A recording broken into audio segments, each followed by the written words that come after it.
The 1980s were a golden age for sci-fi, bold ideas, wild special effects, and stories that pushed every boundary. But some films went so far, they didn't just spark debate, they got banned. Whether it was due to graphic violence, twisted plots, or ideas considered too dangerous for the time, these movies shook censors around the world. In this video, we're diving into the most controversial sci-fi films of the 80s, the ones that lit up screens briefly before being pulled from them. Some became cult classics while others vanished into obscurity. Let's get started. Number 10, A Clockwork Orange.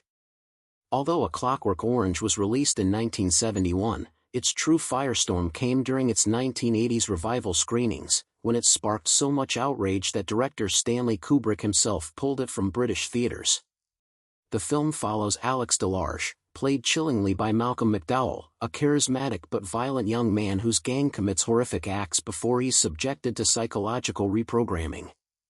But the true discussion was not simply the obvious brutality and disturbing imagery, but the film's haunting question: is it more horrifying to enable a man to choose evil or to force him to choose good? Kubrick's mix of classical music, particularly Beethoven, with horrific imagery had an unexpected impact that made many viewers uneasy. Critics hailed it as genius, but the public was split. Some called it art, others called it dangerous. After a string of violent crimes were allegedly inspired by the movie, Kubrick requested it be withdrawn from UK circulation, a ban that lasted until after his death in 1999. During the 1980s, the film was banned or outlawed in several countries, including South Africa, Spain, Singapore, and Canada, citing moral or political concerns. Authorities said it glorified violence and would corrupt young minds. However, its influence on fashion, music, and pop culture was clear. Protests were common at revival screenings, but the controversy only served to strengthen the film's legacy. During heated debates about prison reform and mental health, Kubrick's dismal portrayal of a society concerned with force over morality sparked outrage. Even after decades, A Clockwork Orange remains a film that challenges, disturbs, and refuses to be dismissed. A Clockwork Orange was known to be too dangerous for Britain, but this next film was so brutal that it was banned on sight. If one movie epitomized the controversy surrounding 1980s exploitation cinema, it was Cannibal Ferox. The film, directed by Italian filmmaker Umberto Lenzi and released in 1981, follows a group of young travelers who venture into the Amazon to dispel the idea of cannibalism, only to discover the hard way that the myth is quite real. What follows is a bloody slide into violence, torture, and survival, all wrapped in a packaging so severe that it was instantly prohibited in some countries. Cannibal Ferox was added to the infamous Video Nasties list in the United Kingdom almost immediately after its release, citing its relentless violence and graphic images of animal misuse. The film not only crossed the boundary but also utterly ignored it. Viewers were appalled by images that depicted real animals being harmed on camera, a now unthinkable practice that won the film widespread condemnation. The film's script, which had sexist, misogynistic speech and awkward performances, fueled the fire. Much of the cast had backgrounds in adult films, and the acting did little to soften the movie's already brutal tone. Critics and audiences alike blasted the film for its lack of subtlety and its exploitation of shock value over storytelling. Despite, or because of, its infamy, Cannibal Ferox became something of an underground legend. However, its radical nature rendered it radioactive to censors, who saw it as a corrupting influence on public morals. Cannibal Ferox is still considered one of the most controversial films of all time. It was not only prohibited, but also virtually eliminated from civilized conversation in the 1980s. But for those who dared to watch, it provided a raw, unfiltered glimpse at exploitation cinema at its most brutal. So, what movie was too anti-American for both the East and the West, which led to it being banned? Keep watching to find out. Number 8. Escape from New York. John Carpenter's Escape from New York wasn't just an action-packed thrill ride, it was a cinematic middle finger to the American system. Released in 1981, the film imagined Manhattan as a maximum security prison, where crime had spiraled so far out of control that the U.S. government had simply given up. Kurt Russell's legendary character, Snake Plissken, is a war hero turned outlaw, sent into the ruins of New York to rescue the president from chaos. But underneath the explosions and shootouts was a darker, more dangerous message. America was broken beyond repair. For many, the prospect of a corrupt, decaying society was all too real. Several Eastern Bloc countries officially prohibited the film, fearing that its bleak image of a collapsing city would foment revolutionary spirit among their citizens. Ironically, the Soviet Union condemned it as capitalist propaganda, while other Western countries prohibited it owing to its scathing criticism of American leadership. What truly worried officials was the film's portrayal of the U.S. government as greedy, inept, and willing to sacrifice its people in order to maintain power. Carpenter brought this dystopia to life on a $6 million budget, using genuine abandoned structures and grimy VFX to make the deterioration feel all too real. Critics praised Carpenter's innovative direction and Russell's unvarnished performance, but concerned governments did not. Despite the outrage, Escape from New York was a box office hit, grossing more than $25 million domestically. Audiences were obviously captivated by its rebellious nature. It is now viewed as a prophetic warning about authoritarian excess and institutional collapse. However, in the 1980s, some countries refused to let their residents watch the film. The next film on the list warned the world about the Internet. Number 7. Videodrome. Long before smartphones and social media, David Cronenberg's Videodrome provided a dark view into the future of media addiction, terrifying censors around the world. James Woods plays an unscrupulous TV executive who stumbles into a bizarre broadcast containing actual torture and assassination.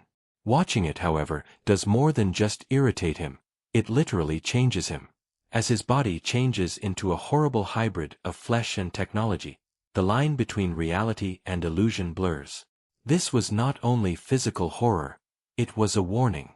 Cronenberg proposed that violent media may literally rewire the brain, transforming viewers into vessels for chaos. With a $5.9 million budget, legendary effects artist Rick Baker delivered some of the most unsettling visuals in cinema history, including a stomach that opens like a VCR to absorb videotapes. Critics were sharply divided. Some saw genius, others saw madness. But one thing was certain, censors couldn't handle it. Videodrome was banned outright in several countries, including parts of Australia. In Britain, it was only allowed after major edits, especially scenes that blended intimate arousal with violence and technology. In Germany, authorities refused to release it theatrically at all, fearing its message about media-fueled psychosis would spark moral panic. What bothered regulators the most was the film's thesis, which claimed that watching violent entertainment could physically transform viewers into monsters. In an era when society was already concerned about television's expanding impact, Videodrome elevated that anxiety to nightmare land. Unsurprisingly, it flopped at the box office, with only $2.1 million. Universal Pictures struggled to promote something as edgy. Today, Videodrome is regarded as a prescient masterwork that foresaw everything from virtual reality to internet obsession. But in the 1980s, it was simply too much for most people to manage. Keep watching to find out more about 80s sci-fi movies that got banned. Number 6. The Thing. John Carpenter's The Thing didn't just horrify audiences with alien gore, it shook them with a terrifying idea that under pressure, people become monsters themselves. Released in 1982, the film follows a group of Antarctic researchers, led by Kurt Russell, as they uncover a shape-shifting alien capable of perfectly imitating any life form. As suspicion spreads, paranoia takes over, and the real horror becomes the breakdown of trust among the men. What made The Thing so controversial wasn't just the groundbreaking creature effects by Rob Bottin, though those alone had audiences gagging and theater owners fielding complaint calls nightly. It was Carpenter's bleak, unforgiving take on human nature. With a $15 million budget, the film pushed the limits of practical effects, showing bodies twisting, splitting, and mutating in ways few had ever seen on screen. But the film's real message, that fear and isolation can tear society apart, was even harder to stomach. Critics were split at the time. Some admired the technical brilliance, while others dismissed it as too dark, too graphic, and too hopeless.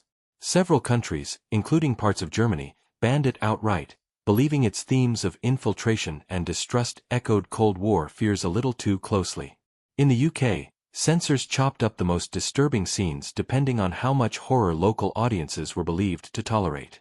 Then there was the ending, grim, ambiguous, and deeply unsettling. Two survivors, unsure if either is still human, simply wait in the snow as death closes in. Universal almost res-hot, fearing audiences couldn't handle such a bleak conclusion. And maybe they couldn't. The thing struggled at the box office, earning just $19.6 million, overshadowed by the warm and fuzzy success of E.T. But over time, the film found its place. Today, it is regarded as one of the greatest horror films ever produced. Its paranoid themes have aged well, ringing true with everything from the AIDS crisis to today's conspiracy-fueled internet culture. Even still, in 1982, many people thought The Thing had gone too far, not just in terms of what it portrayed, but also in terms of what it revealed about us. What could be the reason this next movie got banned? Stay tuned to find out. Number 5. Inseminoid. This British sci-fi horror film, released in 1981 as Inseminoid, generated significant outrage because of its terrifying premise and graphic content. The film, directed by Norman J. Warren and starring Judy Geeson, follows a group of scientists researching extraterrestrial ruins on a distant planet until one of them is attacked, impregnated by an alien race, and eventually driven insane. What ensues is a brutal frenzy in which she assassinates her teammates one by one while under the control of a mysterious alien intelligence. Inseminoid, which was shot on a limited £1 million budget, relied on spooky underground locations such as Kent's Chislehurst Caves and Malta's island of Gozo to create claustrophobic suspense. However, the film's fundamental theme, alien forced sexual act and pregnancy, propelled it into a highly contentious area. Despite strong box office results in the United Kingdom and overseas, many critics panned the film as a low-grade alien copycat with bad VFX, shaky performances, and an exploitative premise. Still, Judy Geeson's chilling performance stood out, earning her praise even from otherwise hostile reviewers. But for some countries, Inseminoid wasn't just bad, it was unacceptable. The graphic scenes of alien insemination and violent aftermath led to outright bans in Finland, Germany, Iceland, and Sweden. Authorities cited its brutal portrayal of sexual violence and gory childbirth as too extreme for public viewing. While both Warren and 20th Century Fox denied that the film was influenced by Alien, the similarities and the much more graphic execution were hard to ignore. In the early 80s, Inseminoid became part of the video nasties panic in parts of Europe, where censors were cracking down on films they deemed morally corrupting. Today, Inseminoid remains a cult curiosity, shocking, flawed, and unforgettable. But in its time, it crossed lines that even the horror genre was still learning how to handle. But what happens when satire hits too close to home? Let's find out.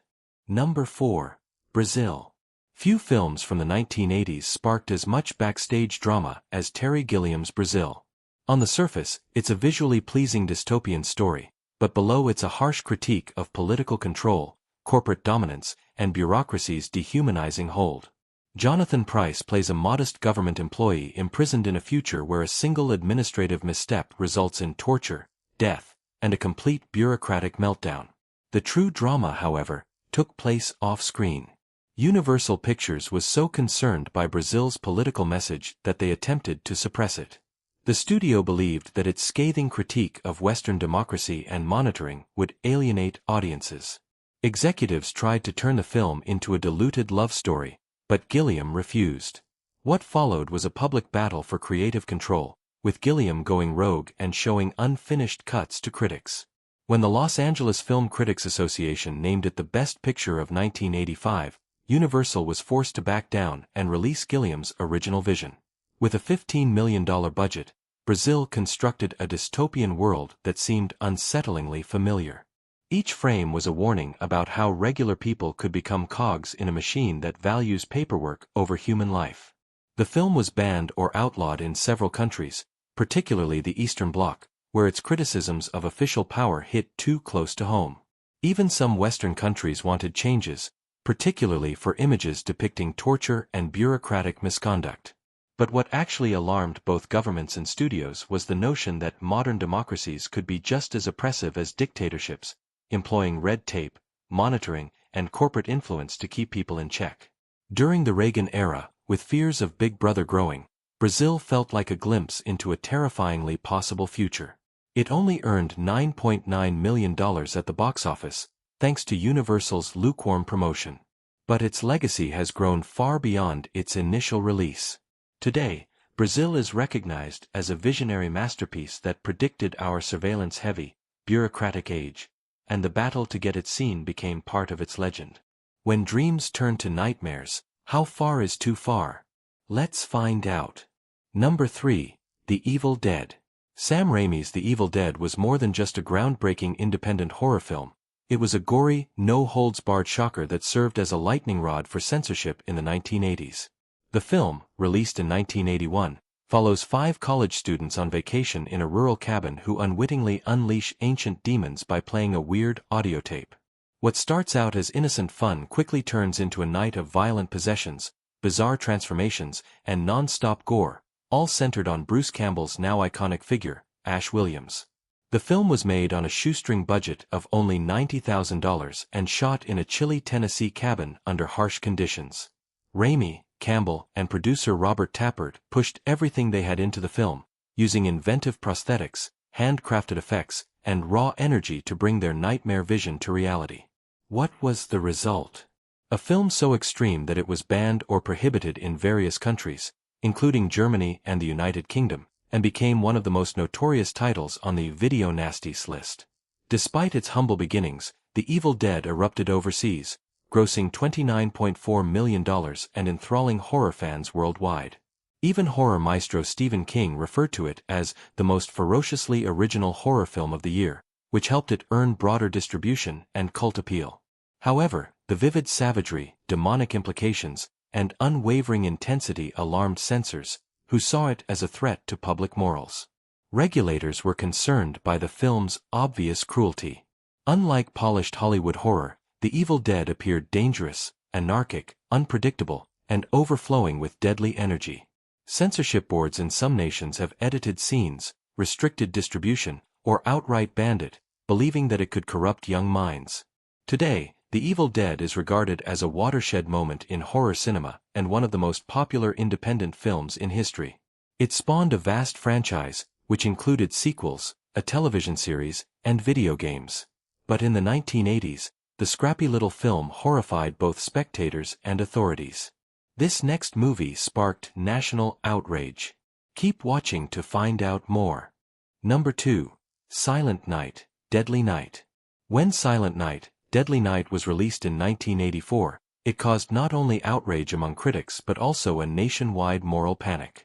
The film tells the story of Billy Chapman, a young teenager who was traumatized by witnessing his parents' brutal assassination by a man dressed as Santa Claus.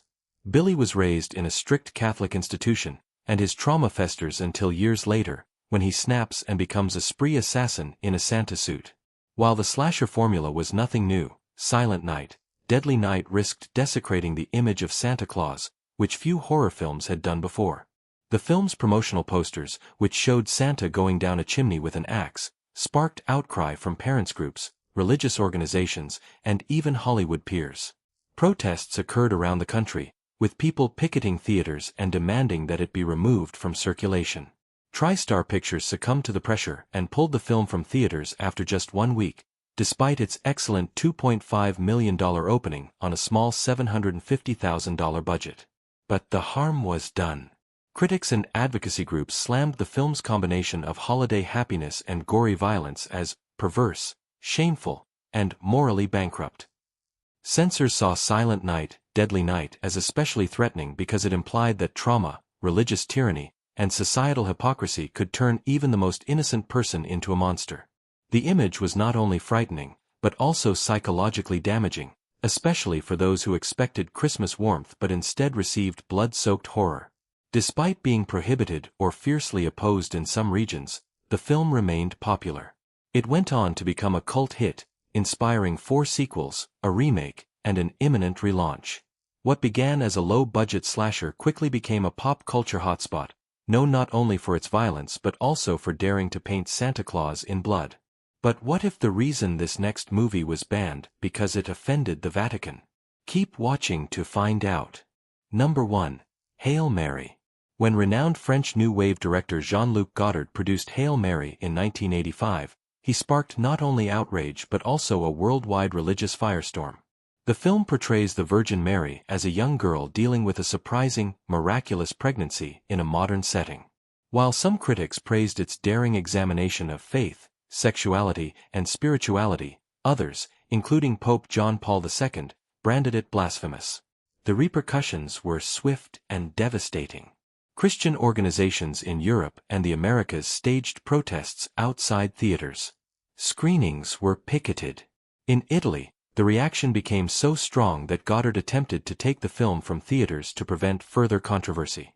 In Latin America, the response was considerably harsher. Hail Mary was formally forbidden in countries such as Brazil and Argentina, where officials regarded its message as deeply offensive to Catholic theology. The imagery, rather than recounting a sacred story, was what made the film so powerful. Godard employed poetry photography with profound symbolism to depict the sacred in very personal, and often sensual, terms. For traditional religious audiences, this was more vulgar than creative. Regardless of the complaints, or perhaps because of them, Hail Mary is a significant film in Godard's oeuvre. Its stunning visuals and thought-provoking themes have kept it current in both the film and academic realms. However, in the 1980s, its mere existence was perceived on the Silver Globe. On the Silver Globe isn't just a sci-fi film, it's a cinematic resurrection. Directed by Polish visionary Andrzej Zulawski and based on a novel by his great-uncle, this surreal and ambitious story began filming in the late 1970s. It follows astronauts who colonize a distant planet, form a primitive society, and, generations later, worship a lone new arrival as their messiah. It's a film about myth, power, and the collapse of utopian ideals, but the story behind its production is just as wild as the movie itself. Filming began in 1976 with a massive state-backed budget, but Polish communist authorities grew increasingly uneasy.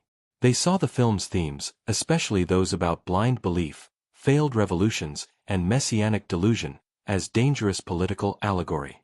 In 1977, the government abruptly shut down production, destroyed key footage, and shelved the entire project. Zulawski was blacklisted. For over a decade, the film sat unfinished, incomplete, and nearly lost. But Zulawski refused to let it die. After political winds shifted in the 1980s, he was allowed to reassemble what remained. Using voiceover, stills, and fragmented scenes, he filled in the gaps and completed on the Silver Globe in a haunting, patchwork form. When it ultimately aired at the 1988 Cannes Film Festival, it received rapturous applause. Critics praised it as a visionary work, chaotic, daring, and brimming with raw intellectual energy. Censors saw it as particularly hazardous because of its reluctance to conform. It dared to suggest that revolution can become religion, that leaders can become gods, and that utopias can rot from the inside.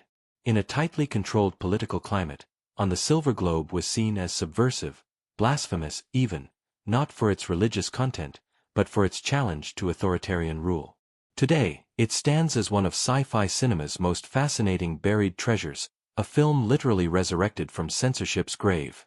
But what happens when alien horror meets exploitation overload on Earth? Keep watching to find out. Forbidden World. Released in 1982 under multiple titles, including Mutant and Subject 20, Forbidden World was Roger Corman's attempt to cash in on the success of Alien but with way more sleaze. Directed by Alan Halsman, the film blended sci-fi, horror, and heavy doses of eroticism. The story centers around a futuristic lab dealing with a genetically engineered creature gone rogue, a deadly experiment known only as Subject 20. Instead of focusing on suspense and story, Forbidden World dove straight into graphic violence, nudity, and bizarre body horror.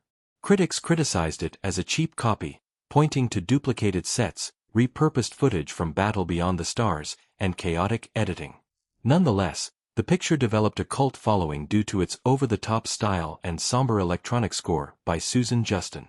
What really pushed the movie into banned territory in countries like the UK was its exploitative content. The creature's attacks were grotesquely sexualized, and the film's mix of gore and graphic scenes led to it being placed on the infamous Video Nasties list. Censors in conservative markets viewed it as a tasteless blend of sci-fi and softcore, too explicit for mainstream release. Despite the backlash, Forbidden World has gained a strange legacy. It's often celebrated or mocked as one of the most audacious examples of 80s low-budget sci-fi excess, where shock value was the entire point. It's messy, it's grotesque, and it's definitely unforgettable. Extro, released in 1983, immediately became one of the weirdest and unnerving sci-fi horror films to emerge from the United Kingdom. Harry Bromley Davenport wrote and directed the picture, which depicts the story of a man who strangely returns home after being abducted by aliens, only he is no longer human. What follows is a bizarre journey through alien births, altered monsters, and a terribly upsetting family reunion. While critics panned the film for its unclear plot and inconsistent acting, Extro regained some appreciation for its brutal practical effects and unrepentant eccentricity. Viewers couldn't take their eyes away from scenes of hideous transformations, alien impregnation, and a notorious childbirth process that made them squirm in their chairs.